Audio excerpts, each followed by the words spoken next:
they did everything. I don't know if they did toes, but it walks, and it just... The thing that freaks me out about this thing is that in the development along the way, I'm not saying every single company that develops every robot does the same thing, but you've seen the videos. Some of these videos have gone viral because every time they get closer to building a robot that has like perfect balance or is either stronger or more adept at a task, every time they do something like that, it goes viral. We see it, they cover it on like the morning news and stuff. And I just know that to get robots to this point where this robot is at now, that they don't just fall over, it took a long time. You used to see these robots where they, you know, tip. That's not fast enough. You're not gonna get your stuff in a timely manner. You need them taking whole steps, and they take whole steps, but they didn't have good foot placement, so then they tip into the middle, they'd fall. And so then we started making ones where the whole purpose is that they can't fall, and the way we tested if they could fall or not was we did kick them. We did almost exclusively kick them. And not little taps either, not like a little, here's a little trick for it. You would see people in the video walk up to the robot like, pow! And the only reason you didn't feel worse for the robot is it didn't have a face. This thing...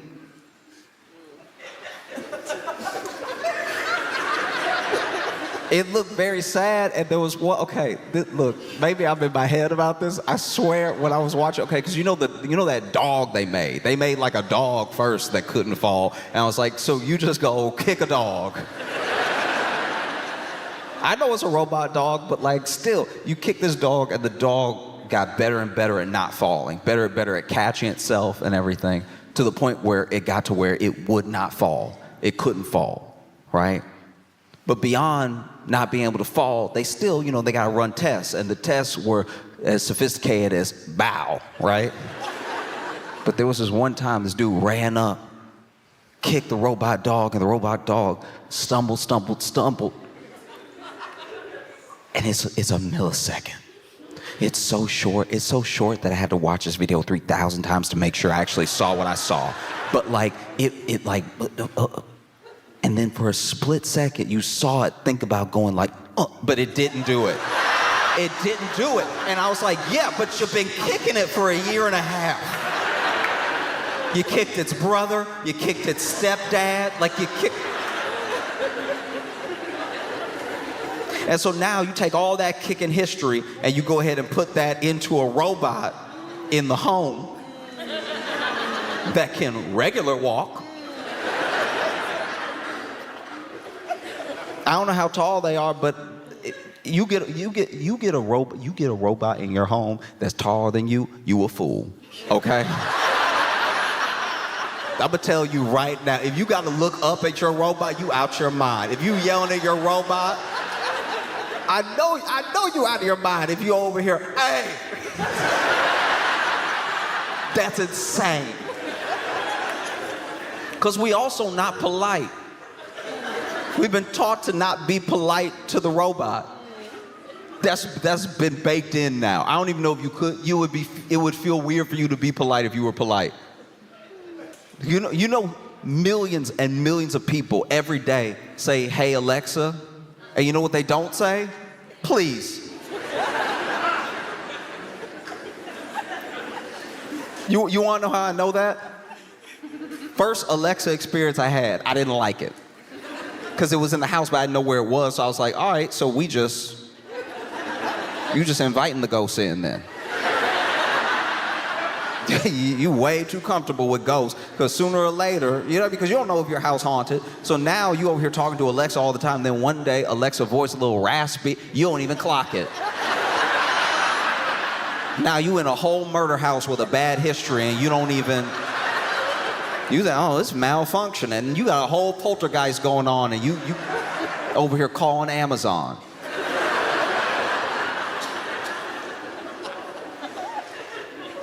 And so then, you know, I go over to my friend's house, and my friend's like, oh, hey, we got this new thing. You know, if you want to play some music, just say, hey, Alexa, play whatever.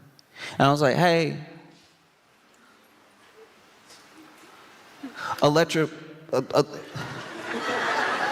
I just didn't want to do it. And he was like, no, go ahead, give it a try. I was like, all right. Hey, Alexa, play Kendrick, please. And he was like, why did you say please like that? I was like, I don't know. It's weird. Like, this is weird. This doesn't feel weird to you? He's like, no, it's not weird, it's future. I was like, all right, the future's uncomfortable. You know what I mean? I just don't think that's good practice for our interactions person to person. That every day you make demands of something without any courtesy, without any politeness, and then we wonder why people are like rude. You know what I mean?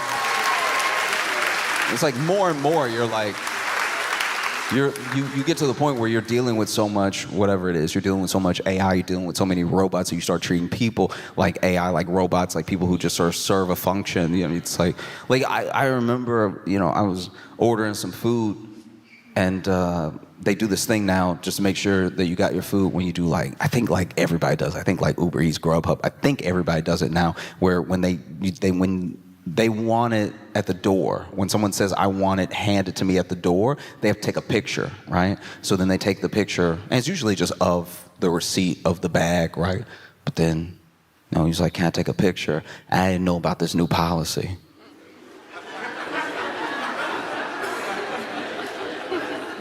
Like, I didn't know.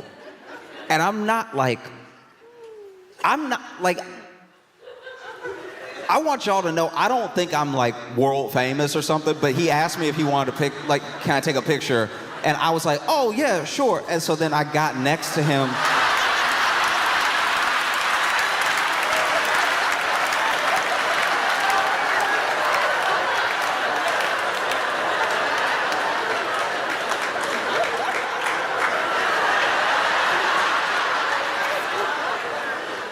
And I felt so bad for him because he like truly didn't know what to do, because he was like, oh, like, I guess he didn't want to correct me.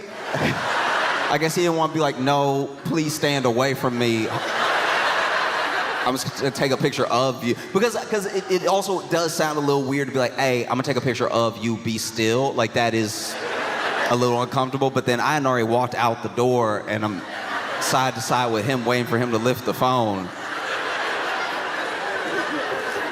And then this sweet man, just to spare my feelings, turned it on selfie mode. It goes, can you lift the bag up for the picture?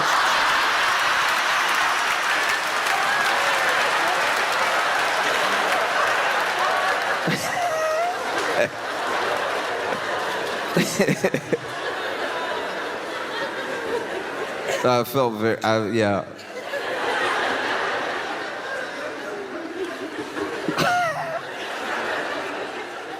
But that is what's happening, is that we're getting to this place where most of our interactions are like so transactional, down to the point of just what the service is, that it doesn't feel like we're having a relationship with a person, even a person who's like doing you a service. So then, of course, maybe in people's minds, the next step would be for a robot to be there. Do you know what I mean? Like, they're doing it with Uber already. Uber switching to these driverless cars, these like Waymos, and it's like, to a certain degree, why wouldn't you? Because people get in their Uber and they don't want to talk to the driver. Maybe the driver doesn't want to talk to them either, and it's just, okay. It's almost a similar experience, you know? It's just the butler thing is so much more off-putting, because it is, okay, it's too, I don't know, like, why'd they have to give it a regular body? That's uncomfortable.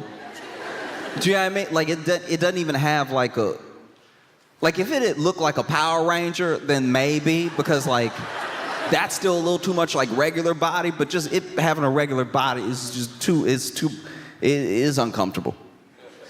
And it comes in 3 colors. Comes in 3 colors. It comes in like tan, silver, and black. and like a deep black, like an onyx. It comes very black. That's not uncomfortable for anybody?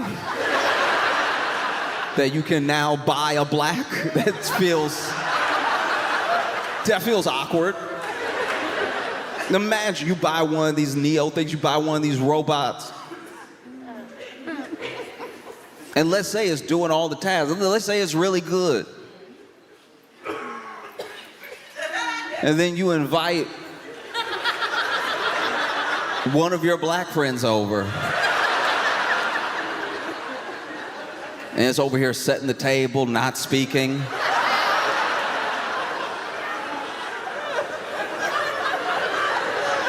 What are we doing? You could have picked silver. You could have had silver.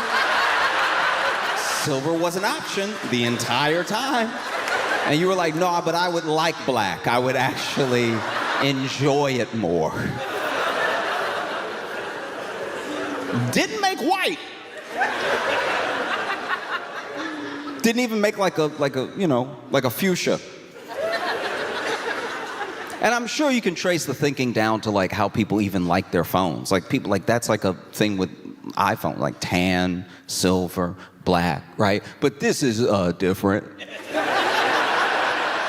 This feels very different. This feel like when you see it, especially, especially you over here giving orders, not saying please, just. It's a bad look. And they do all this testing. You know what I mean? They do all this. I love product promotion for tech because then the people who made the tech usually want to do the product promotion. That's like a big thing that comes from, fair enough, the world of tech, but mainly like Steve Jobs. Like Steve Jobs is who we look back and we see, wow, the iPhone revolutionized social. Like social wasn't even really a thing and couldn't really become a thing without the way we use our phone. Like there were just these moments when he held up like an iPod, when he held up an iPhone, that you look back at as like, wow, these are like pivotal moments. And because these people are trying to be like him, even if they're not trying to be exactly like him, they also want those pivotal moments for their career. They want to look back and be enough of a trendsetter and be enough of like a social beacon in tech, in communication, that you can look back at their clip and they held something up or they stood next to something and then it changed the world. Like, I understand why that's enticing, but at the same time, you're not great talking to people. That's almost across the board. We've seen, you remember when Zuckerberg was all in on the metaverse, when he was pouring billions of dollars. The metaverse was going to be the future. The metaverse was going to be how we worked, how we played. It was going to be how we visited people and communicated. There was a vision for the metaverse. He spent billions and billions of dollars pouring it into the metaverse, even though it wasn't profitable, even though people weren't integrating it into their lives fast enough for what they were projecting as like people who had people to answer to, shareholders to answer to and stuff like that. Like, he still went all in, and then he did that product rollout. Showing, and look. He tried. Mark Zuckerberg, if you're not aware, does do an imitation of like a person you would talk to. Like, it's almost good. He does as good of an imitation of like a regular person as he can, and then he tried to do that for the rollout. So the day came. He was going to showcase the metaverse, the way of the future, right? And he comes out, and he does his best imitation of like a guy. You saw it. You can go back and watch it. He's like, hey, everyone.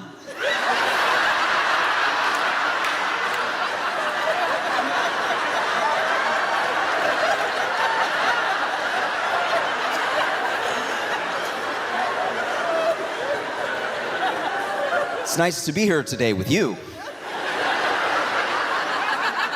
I want to introduce you to the metaverse. And what better way than meeting the version of you that would be in the metaverse? Come on out, Mark. And then the metaverse, like avatar of Mark Zuckerberg, walks up and does a way better imitation of a guy.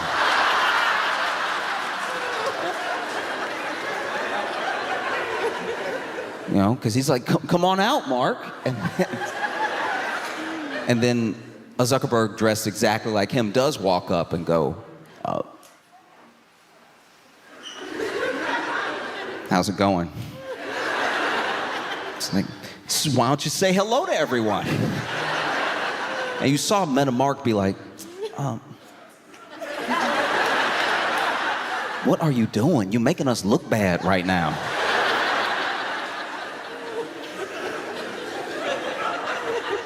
Because these things are supposed to be the future, and you look at how we've been working our way up to this point. Because we're not talking about like a Roomba. You know, a Roomba. That felt like what future robots should be. Do you know what I mean? Just like doing the function. It's small, it gets into the little space. Every once in a while it like runs into the wall hard enough that you gotta just redirect it. Do you know what I mean? Like you feel like, okay, if your Roomba ever really like tried to square up. Do you know what I mean? Like if your Roomba was ever really feeling froggy one day and got some attitude with you, you could be like, okay, all right.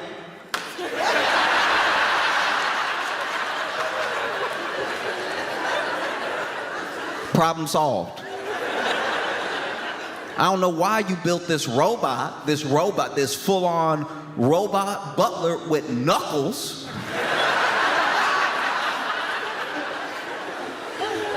Full knuckles. Knuckles and like, okay. It's not like, I saw the back of the robot. And it's not, you remember action figures when you were a kid? And how they were just sort of flat and the leg could just like perfectly go up and then down and then like perfectly up and then down. I don't know what the function is because once again, I'm not an engineer. I don't work in tech. I don't act like I'm smarter than any of these people, all right? All these people came together, made this robot. Look, you can make a robot, I can't make a robot. But turned around, this robot is like, it's not at a BBL level, but like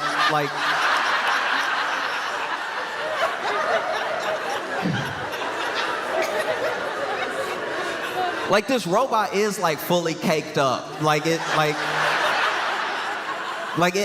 has cheeks. It has cheeks that are like visible, but like that's just the robot. You know what I mean? Like it's not like it has cheeks and it's like wearing clothes. Like it's just the robot, which means y'all made the cheeks. Somebody made cheeks. That doesn't feel wild to anybody else that somebody made cheeks specifically. And then when they build a product like this, when you have a robot, when it's time to you building a robot, right? Everybody's got to have something to do.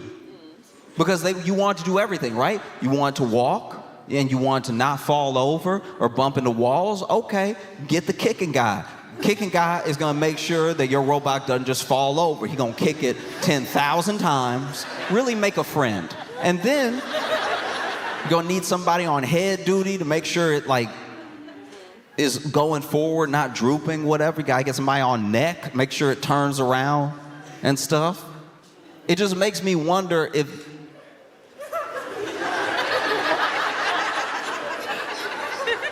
this robot make me wonder if there was just somebody that they didn't trust with the math.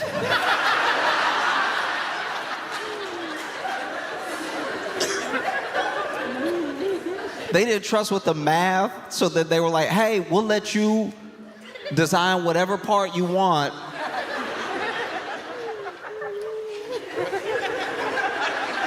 And he got all excited and he came in on Monday.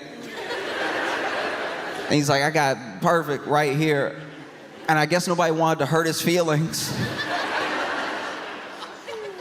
They over there in the boardroom talking about, I guess it's padding technically if it ever does fall, like in a disaster. And so then they sit this prototype out with like a real butt. The rest of it does not look real at all, by the way.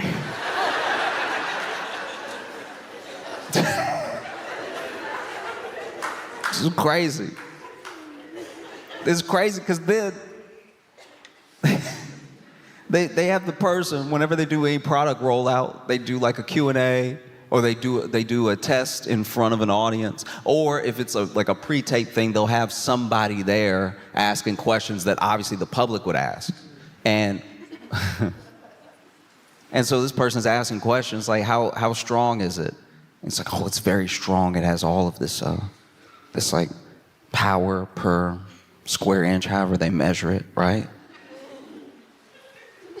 And they gave it like, I don't know, was it a chestnut or a walnut or something like that, but they were like, can you go ahead and break this? Because, you know, once again, if you ever watched a sci-fi movie, that should be dust immediately. That should be, the robot should be able to be like, you know? And so they, you know, went ahead and gave the robot this nut to break, and the robot was like,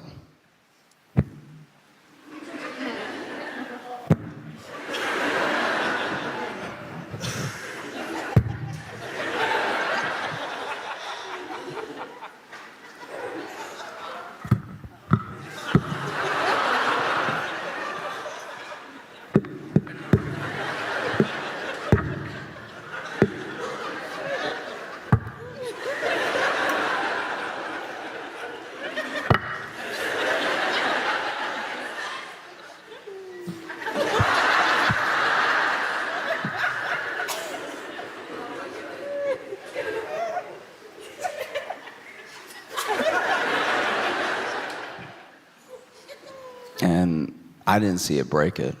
I was like, all right, that actually puts me at a little bit of ease. Like, genuinely, it does. It's like, okay, you know, I thought for it to have fingers, it has palms, it has fingers, knuckles. It's nice to know that if the robot tried to punch you, it's gonna be like,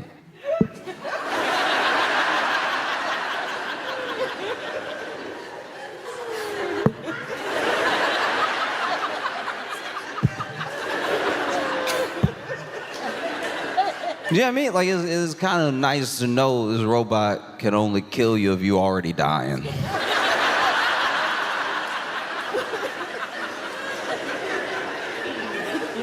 you know what I mean? Like, it could squeeze a pillow just enough.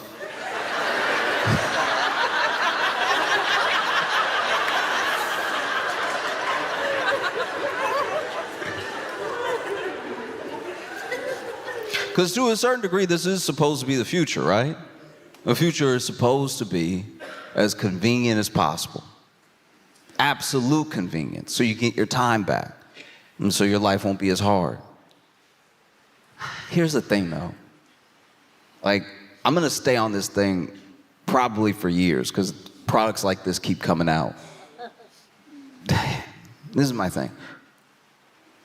If you've ever met somebody who's had a very easy life, very convenient life, that has never really been through anything, has never had like an obstacle in their way, they almost always, without a doubt, suck.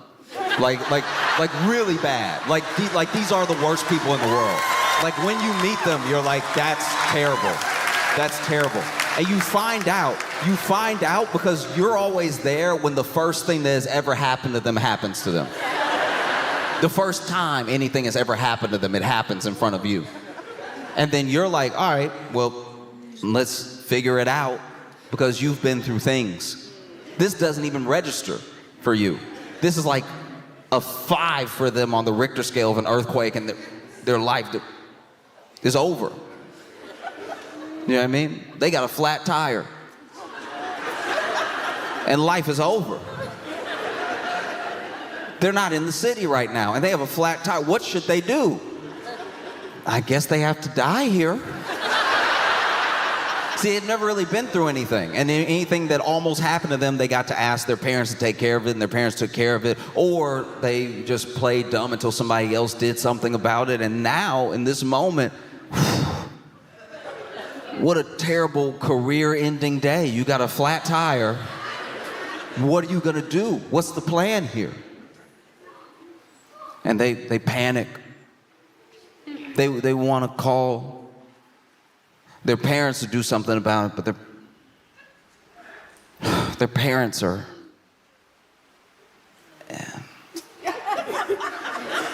yeah, I mean, their parents are, like, you know,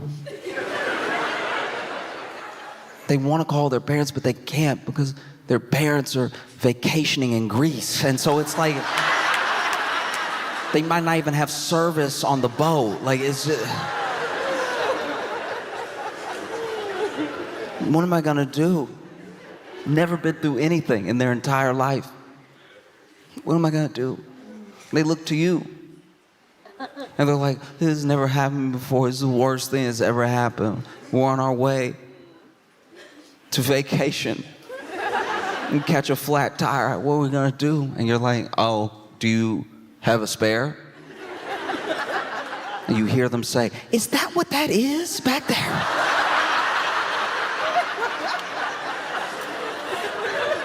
I knew it came with the car, but I expected it to just turn on one day or something. It's just been back there not being a wheel this entire time.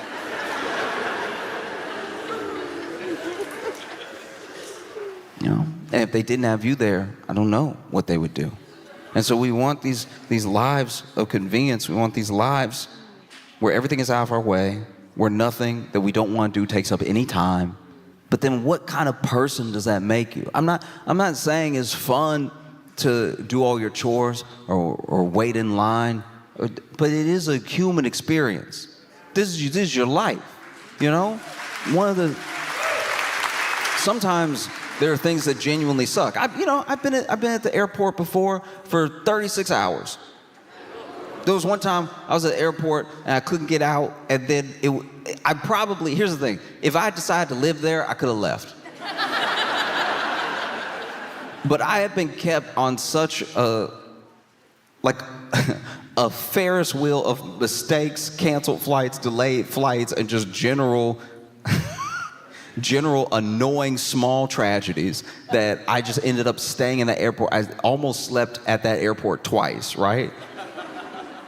But at the same time, I had a lot of good experiences, even in that time, even when I was waiting. Turns out that airport did have pretty good food, so I ate very well for the few meals I could muster. Already a bathroom there. I can get adventurous.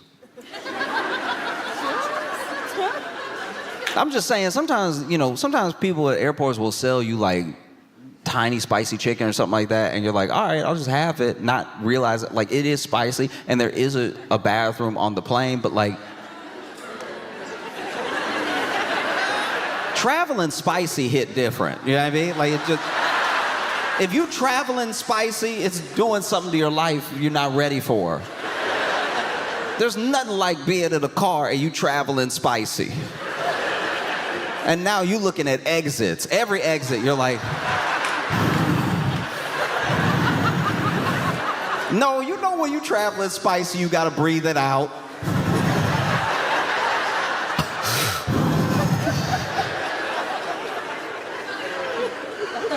No, traveling spicy is very dangerous. And I was able to do it. But that's the thing,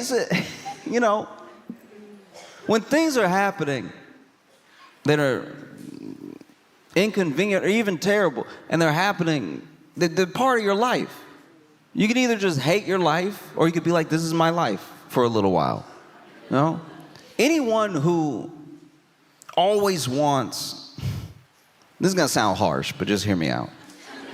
Because I have friends who every single inconvenience, they just want to be over already.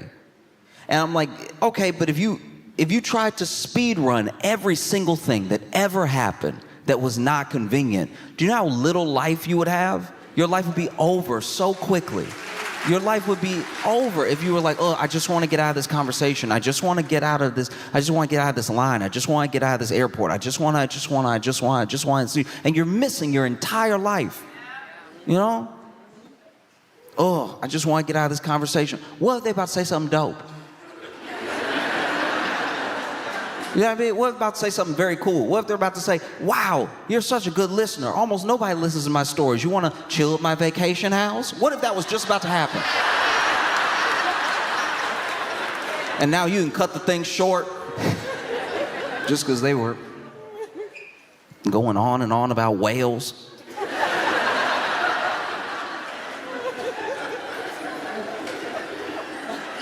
This is your life, you know? All of it is precious, even the inconvenient parts. Because that's the thing. That's all they can really sell you. They can sell you a little less inconvenience. They can't sell you ending your pain. They cannot sell you ending your loneliness. All of the things that matter, all the real things that are real struggles that people go through that actually end up making them very interesting people that you would want to get to know and spend time with. None of these tech people can cure that anyway. So then they're trying to sell you the little bit of convenience that maybe will make you feel like, oh, if I got all this time back, what does time back even mean? What does time back really mean? If you were at your home washing dishes, maybe, look, nobody likes washing dishes. I don't know if anybody likes washing dishes. It's old food, it's kind of nasty. You're like, what did I even have? What did I eat that sticks to the bowl like this? Because whatever that is in me. Is it sticking to me the way it's sticking to the bowl? That's crazy. I don't know if I'll ever get rid of this. If I can't get rid of the stain, then, ooh, my insides are stained right now. Sure. But I think it is such an important practice to appreciate all of these moments in your life. So often, we're trying to be distracted from the thing that if we focused on, we might enjoy. Because I'm not saying all of a sudden you'll love washing the dishes, but I think while you're washing the dishes and while you're sitting there thinking, maybe thinking about your day, maybe thinking about nothing, maybe thinking about the dishes, you could come potentially to an appreciation of the fact that you have a home. You have a home where you can cook your meals. You have dishes. You have dishes that you can use to serve your family, food that you worked for, that maybe something good can come of it, you know? Because this robot, I don't know, it's so expensive. It's so crazy expensive. Like, it's so much money. Why don't you just hire a person? You could hire a person. If you have robot money and you've never seen any sci-fi, still hire a person. You could watch movies with your butler. You could make that one of the jobs. I need you to do windows, floors, and hang out. Like, I do need a friend. I've been very lonely. It's incredibly important to not take for granted all those things that, even though they're inconvenient, they're a part of your life, you know? I've made friends doing things I didn't want to do. Like, there were moments where I was like, oh, this thing is taking up my time. Or maybe I'm delayed. You know, sometimes you get delayed, whether it's the train, it's the airport, you're waiting on a bus, you get delayed. And you don't want to be delayed. You want to get where you're going. That's why you want to go there. I understand. But everyone's delayed. It's the same problem everyone has. And everyone having the same problem is one of the fastest ways to build community, you know? Because now everybody's upset that you're delayed. And there's always that one person that isn't traveling with anyone. So they kick it off for everybody. Oh.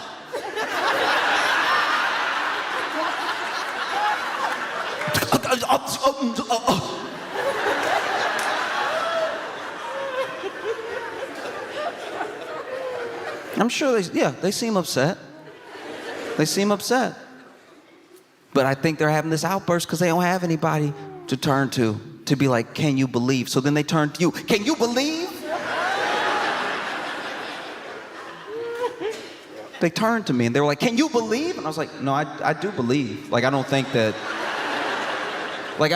would do it as a prank.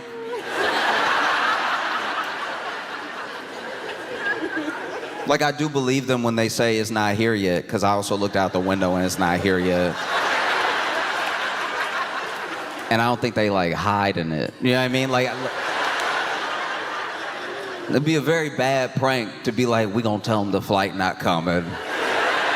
You know how people love that, right? Like, that's one of my favorite things. I can't believe they didn't do that on Punk'd. I can't believe that Ashton Kutcher didn't delay a whole flight just so that people could be like, and then...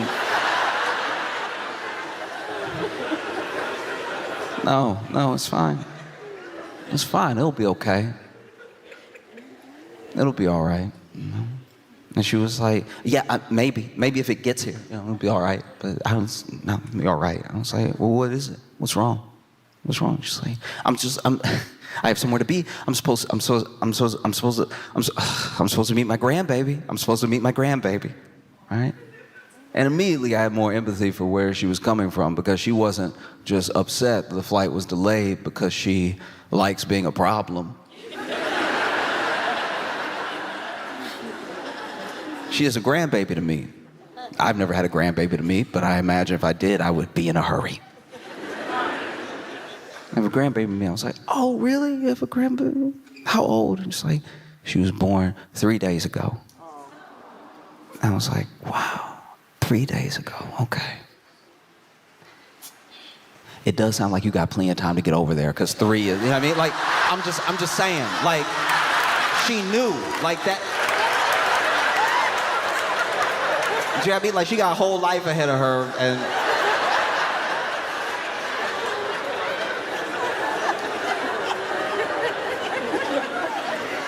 I think it'll be fine, you know? I was like, do you have any pictures? And she was like, oh, do I have pictures? And then she showed me pictures of her brand new grandbaby, and it was incredibly sweet. We just sat there at the gate. I didn't even mention to her that I had been at this airport for 32 hours.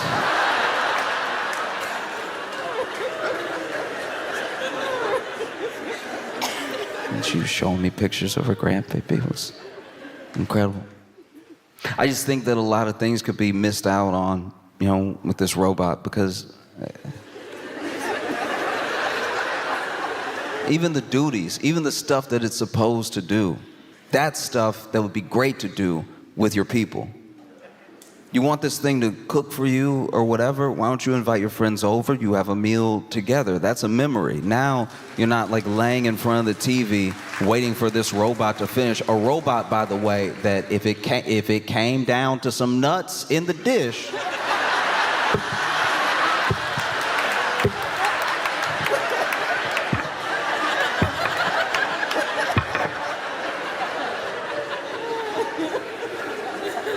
because even in the product rollout, they had this, I guess they had this journalist ask the questions we would ask. And so one of the questions was, well, how do I know, you know, you say this robot can lift whatever, like 150 pounds over its head. How do I know that it's not gonna kill me in my sleep?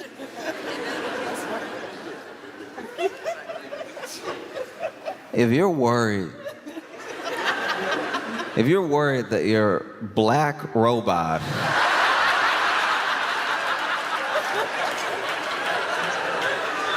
is gonna kill you in your sleep, do you know? I'll tell you right now. I'm not a scientist. I'm not